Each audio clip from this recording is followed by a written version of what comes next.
నాన్న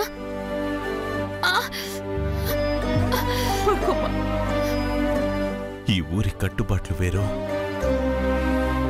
ఈ ఊరి నియమ నిబంధనలు వేరని నీకు మొదటి నుంచి చెప్తూనే ఉన్నాను. నా మాట వినుంటే ఆ తప్పు చేసుండేదానికి కాదు. చేశావు కాబట్టే ఇప్పుడు నువ్వు బాధపడుతున్నావు. నిన్ను చూసి మేం బాధపడుతున్నాం.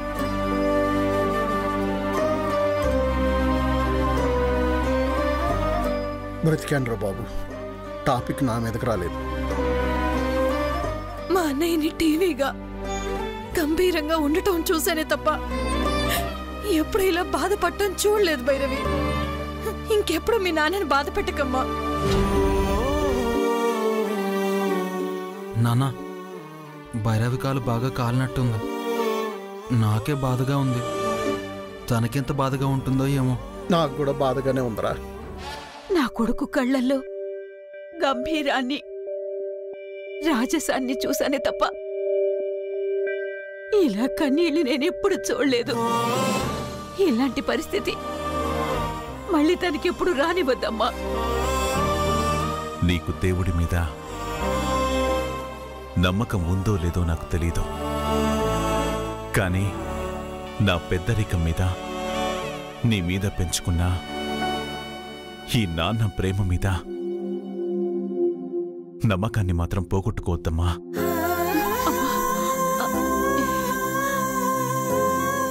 నాన్న, నా ప్రాణం ఎప్పుడు పోతుందో నాకు తెలీదు, కానీ నేను చచ్చేంత వరకు మీ మీదున్న ప్రేమ చచ్చిపోదు.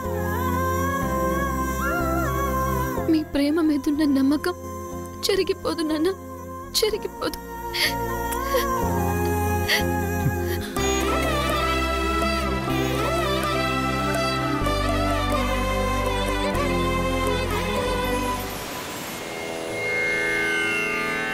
ఈ మాయా నీ లీలా నేను చెప్పలేను కదరా శివా. నేనేమి తలచినా నువ్వేమి చేసినా అది అంతా ఆట కదరా శివా. నీ మాయా నీ లీలా నేను చెప్పలేను కదరా శివా. శివుడు, వేళ కాని వేళ వచ్చేవేంటన్న పూర్ణమ్మా? నీకన్నీ తెలుసు, తెలిసి కూడా ఏమీ తెలియనట్టు అడుగుతావేంటి శివుడు? ఏమీ తెలియదనుకోవడం పిచ్చి, అంతా తెలుసు అనుకోవడం భ్రమ. అవునా? నీ మొహంలో అలజడి, ఆందోళన కనిపిస్తున్నాయి. ఏదో అడగాలని వచ్చుంటావు. అడుగన్న పూర్ణమ్మ. నా మనవరాలి విషయంలో ఏం జరిగిందో నీకు తెలుసు కదా?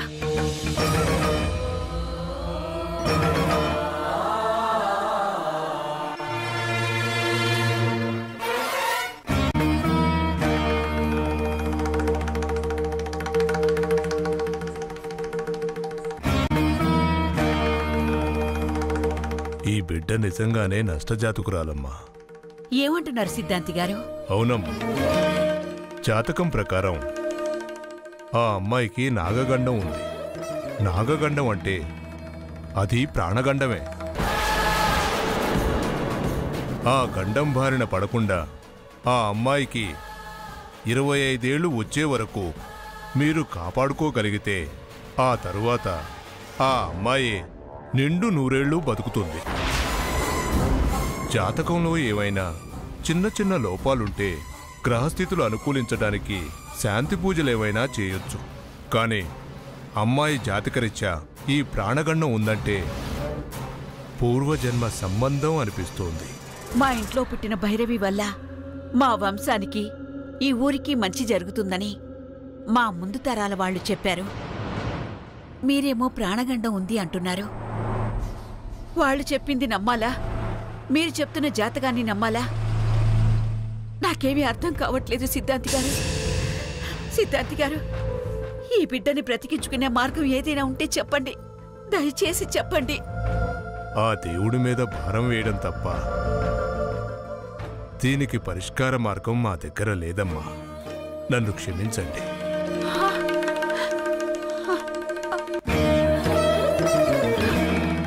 ఓం నమ శివాయ.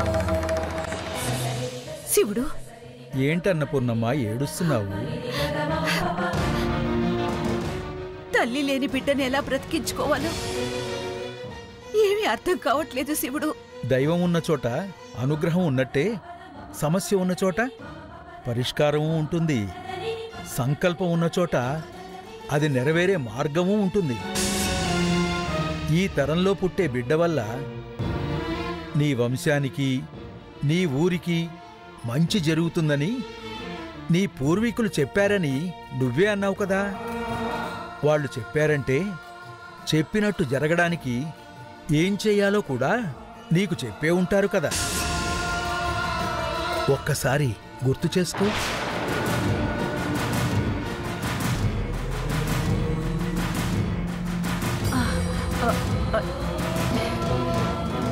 నిత్యం శివారాధన చేయాలని చెప్పారు.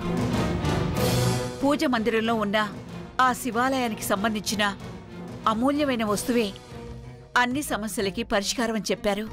అంటే ఈ బిడ్డ సమస్యకి పరిష్కారం నీ ఇంటి పూజ గదిలోనే ఉంది. మీ పూజ గది ఒకసారి చూపించు. అలాగే శివుడు.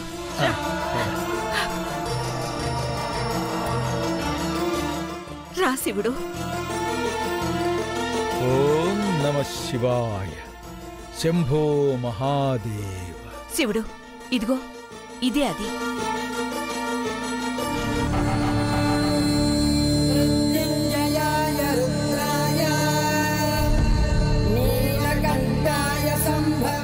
నీ మనవరాలి సమస్యకి పరిష్కారం ఇదే.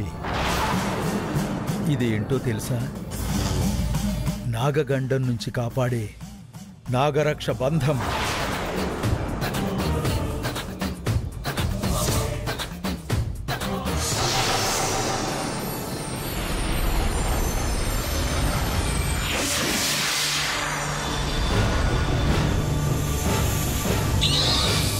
మహాసాధ్వి, నీ గతం నీకు తెలుసు, నీ ముందు తరాల భవిష్యత్తు నీకు తెలుసా? తరతరాలుగా మీ కుటుంబం కాపాడుతూ వస్తున్న నాగ సంపదను కాపాడే బాధ్యత మీ వంశాంకురం భైరవిపై ఉంది. మహోత్కృష్టమైన ఈ కార్యాన్ని భైరవి నెరవేర్చగలదా? ఎన్నో అతీంద్రియ శక్తులు భైరవికి ప్రాణగండంగా మారబోతున్నాయి. శివయ్య, నువ్వే ఒక దారి చూపించు. నా వంశాంకురాన్ని రక్షించు. ఆ శివ కంకణమే భైరవికి రక్ష. అది చేజారితే విషమ పరీక్ష.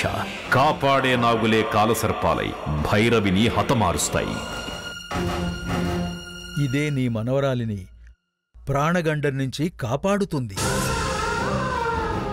మీ పూర్వీకులు రాబోయే ప్రమాదాన్ని ముందుగానే ఊహించి ఈ నాగరక్షా బంధాన్ని అందుబాటులో పెట్టారు. మీ వాళ్ళు నిత్యపూజలు చేయమన్నది ఇందుకే. ఓం నమ శివాయ. తీసుకో. ఇదే నీ మనవరాలికి రక్ష. ఓం నమ శివాయ.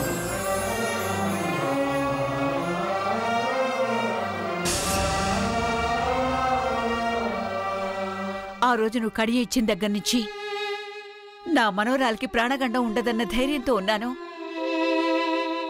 ఆ రోజు నుంచి ఈ రోజు వరకు నా మనవరాలికి ఎలాంటి కీడు గాని ప్రమాదం గాని జరగలేదు. దానికి ఎలాంటి సమస్యలు ఎదురవ్వలేదు. కానీ ఇప్పుడు మాత్రం నా మనవరాలికి ఏమవుతుందో, దానికి ఎలాంటి ప్రమాదం ఎదురవుతుందో, ఎప్పుడేం జరుగుతుందోనని భయం వేస్తుంది శివుడు. భయం దేనికి అన్నపూర్ణమ్మ?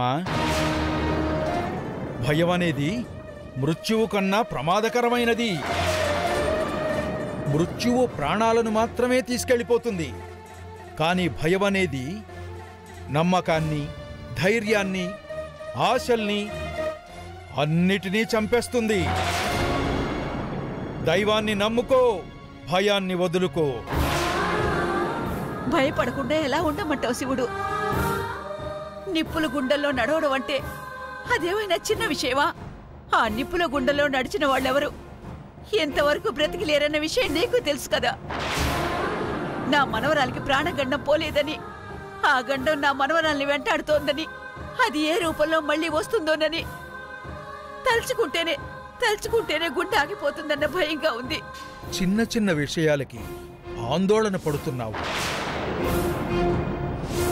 ఆశపడేదైనా భయపడేదైనా ఆ శివయ్య ఆజ్ఞలేనిదే ఏదీ జరగదని తెలీదా నీకు? కన్నీళ్లు కారిస్తే సమస్యలకి పరిష్కారాలు దొరకవు. సమస్యలని అధిగమించాలంటే కాలానికి ఎదురెళ్ళాలి, పోరాడాలి, శోధించాలి. అప్పుడే ఏది ఎందుకు జరుగుతుందో నీకు అర్థమవుతుంది. ఇది అర్థమైతే ఏ సమస్యకి ఏ పరిష్కారమో నీకే తెలుస్తుంది. తెలుసుకో, తెలుసుకుంటావు. ఓ నువ్వు నిమిత్తమాత్రురాలివే. అది తెలుసుకుంటే ఈ సమయంలో ఇలాగా నువ్విలా నా దగ్గరికి వచ్చుండేదానివే కాదు. కళ్ళ ముందేం జరిగినా మనం నిమిత్త మాత్రం అనుకోవడానికి మనిషి గుడ్డే బండరాయి కాదు కదా శివుడు. పిచ్చిదానా, నువ్వు పూజించే దేవుడే రాయి రూపంలో ఉన్నప్పుడు నీ గుండె రాయైతే తప్పేంటి? నిప్పుల గుండంలో నుంచి నీ మనవరాలి భవిష్యత్ కాపాడాలి అనుకున్నావే తప్ప నిప్పుల గుండంలో పడిన వర్షం ఊరిలో ఇంకెక్కడా పడలేదు అన్న విషయాన్ని తెలుసుకోలేకపోతున్నావు. అంటే నీ మనవరాలిని కాపాడింది ఆ శివయ్య కురిపించిన శివగంగే అని నీకర్థం కాలేదన్నమాట. సమస్యలు ఆలోచన పెంచుతాయి, కష్టాలు సహనాన్ని పెంచుతాయి, బాధలు ధైర్యాన్ని పెంచుతాయి. ఇవన్నీ కాలానికి ఎదురీదే శక్తిని పెంచుతాయి. అర్థమైందా? నీ అనుభవం మరో గుండెకు ఓదార్పు కావాలే కాని నీ గుండెకు అలజడిగా మారకూడదు. వెళ్ళు, వెళ్ళు. నీ మాయ నీ లీలా నేను చెప్పలేను కదరా శివా. నువ్వు ఏమి తలచినా నువ్వేమి చేసినా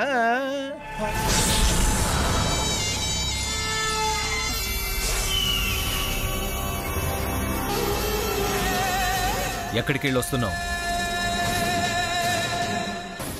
నువ్వు ఏం చేస్తున్నావో నీకు అర్థమవుతుందా? అంటే ఆ అమ్మాయి కావాలని తప్పు చేయలేదని చెప్పాను కదా బావా. కావాలని చేసిందో తెలియకుండా చేసిందో మనకు తెలీదు. తెలియనప్పుడు ఆ అమ్మాయికి ఎందుకు సహాయం చేశావు? నేరం చేసిన వాళ్ళకి కాపు కాస్తున్నావంటే నీ బాధ్యతని మర్చిపోయావన్నమాట. నువ్వు తప్పుగా ఆలోచిస్తున్నావు బావా. మన నాగజాతిని కులదైవంగా ఎంతో మంది పూజిస్తారు. మనల్ని నమ్మి పూజించే వాళ్ళని కాపాడ్డం మన ధర్మం అని మర్చిపోతున్నావా? ధర్మం కోసం బాధ్యతని మర్చిపోవడం తప్పు కాదా? ధర్మాన్ని నెరవేర్చడం, ధర్మాన్ని కాపాడడం కూడా బాధ్యతే బావా. మనల్ని రక్షించిన వాళ్ళని రక్షించకపోతే మానవులకి మన సర్పజాతి మీద భయం తప్ప భక్తి లేకుండా పోతుందని నీకు తెలీదా బావా? తప్పు చేసిన వాళ్ళని శిక్షించడం కూడా మన ధర్మమే. అది మర్చిపోతున్నావా? భైరవి, గుడిలోకి ప్రవేశించడానికి ప్రయత్నించడం తప్పే, కానీ తనకి తానుగా తప్పు చేయలేదన్నది నా అభిప్రాయం. ఎవరో ఆ అమ్మాయిని ప్రేరేపించి గుడి రహస్యాలు తెలుసుకోవడానికి పంపించారు. నువ్విప్పుడు ఆ జాతరకి వెళతావు. అక్కడ జాతరలో ఉన్న వాళ్ళని పట్టించుకోకుండా నువ్వు గుడిలోకి ప్రవేశించి అందులో ఉన్న రహస్యమేంటో తెలుసుకోవాలి. ఆ గుళ్ళో ఉన్న సంపదని నువ్వు నాకు తెచ్చివ్వాలి. ఆ అమ్మాయి వెనక ఎవరున్నారో ఖచ్చితంగా తెలుసుకుంటాను. తప్పు చేసింది ఎవరో తెలిస్తే వాళ్ళని విడిచిపెట్టే ప్రసక్తే లేదు.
ఏంటి అలా చూస్తున్నారు?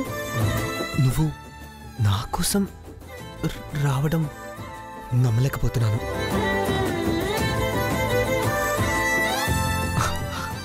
శారీలో ఎంత బాగున్నావో తెలుసా? నువ్వు ఇలా నా కోసం వస్తావని కల్లో కూడా ఊహించలేదు. నువ్వంటే నాకెంత ఇష్టమో తెలుసా? నేను చూసిన దగ్గర నుంచి నీ గురించి తప్ప ఇంకా దేని గురించి ఆలోచించలేకపోతున్నాను. ఇంకా నిలబడే ఉన్నావేంటి? రా కూర్చో. అయ్యో పర్లేదు, ఎవరినా చూస్తే బాగుండదు. ఎవ్వరు ఏమనుకున్నా నాకు అనవసరం. నాకు నువ్వు కావాలి. రా.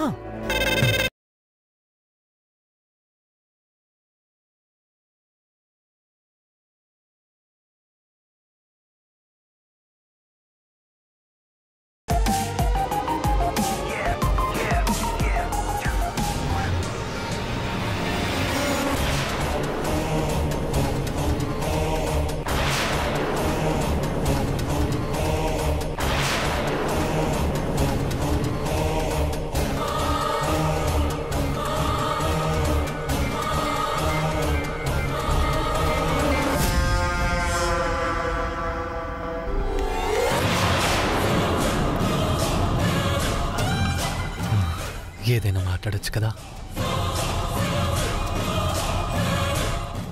మీరే మాట్లాడుతున్నారుగా. పర్లేదు, నువ్వే ఏదైనా చెప్పు, వింటాను.